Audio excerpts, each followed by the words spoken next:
We've got Korean Chandy, who's the CFO of Kamat Hotels, who joins in the studio to talk more about their restructuring plans. Korean, to start off with that merger of Kamat Holiday Resorts, Kamat Restaurants and Kamat Holiday Resorts of Silvassa, what's the rationale behind the same?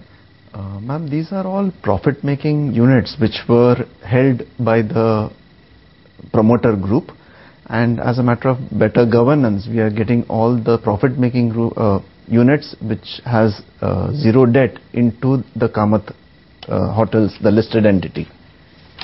Right, so could you just, Korean, for the benefit of our viewers, run us through the synergies that will be derived from this exercise that you've just undertaken? As I mentioned, these are bottom line. These companies have a huge amount of bottom line, which at the moment KIL requires. Kamat Restaurants Private Limited is a restaurant chain where we have close to 40 restaurants in the group. This will add to the bottom line and better cash flows for Kamat Hotels. And the other two properties are debt-free, profit-making companies, which will definitely help to boost the profitability of KIL.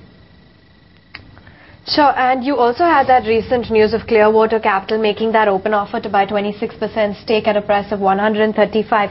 Post this, I know we've discussed this a number of times. If you could just run us through the shareholding pattern and for the company as well as for Clearwater. Yeah, this is a very good news for the shareholders of Kamat Hotels, that at the time when the FCCBs are facing difficulties of redemption, our investors Clearwater has decided to convert their debt into equity.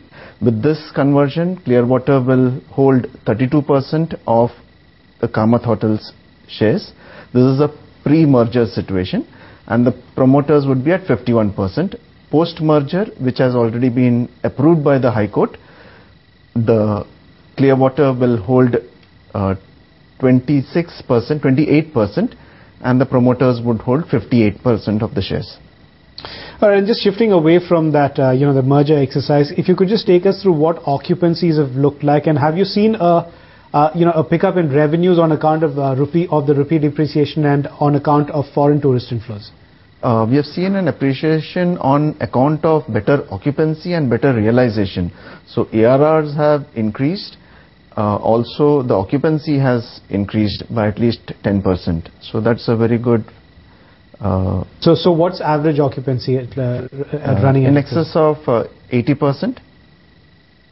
Sure, the last time that we spoke also, you had indicated that you're looking to raise close to 40 to 50 crore rupees via land bank monetization. What's the update on that front? We have started the process. One or two pieces of property have been sold. The others in the pipeline, which we expect to realize soon. So which are the ones that have been sold so far? At Amravati. Okay. And with respect to your average room rates also, if you could just tell us how they're panning out, what can we expect for the third quarter, and are you looking at any hike in prices? The price hike is a situation of demand and supply, and we definitely see increase of ARRs by at least another 5% from this current quarter. So going forward, we see excess of 6,000 plus ARR in Q4. Okay, thanks very much, Korean, for joining in and giving us a perspective on the merger, as well as the kind of rise that we can see in the occupancy levels for a Kamat Hotels, 10% higher in the coming quarters. The stock price fairly tepid in today's session, 126 on last count, higher by just about 0.1%.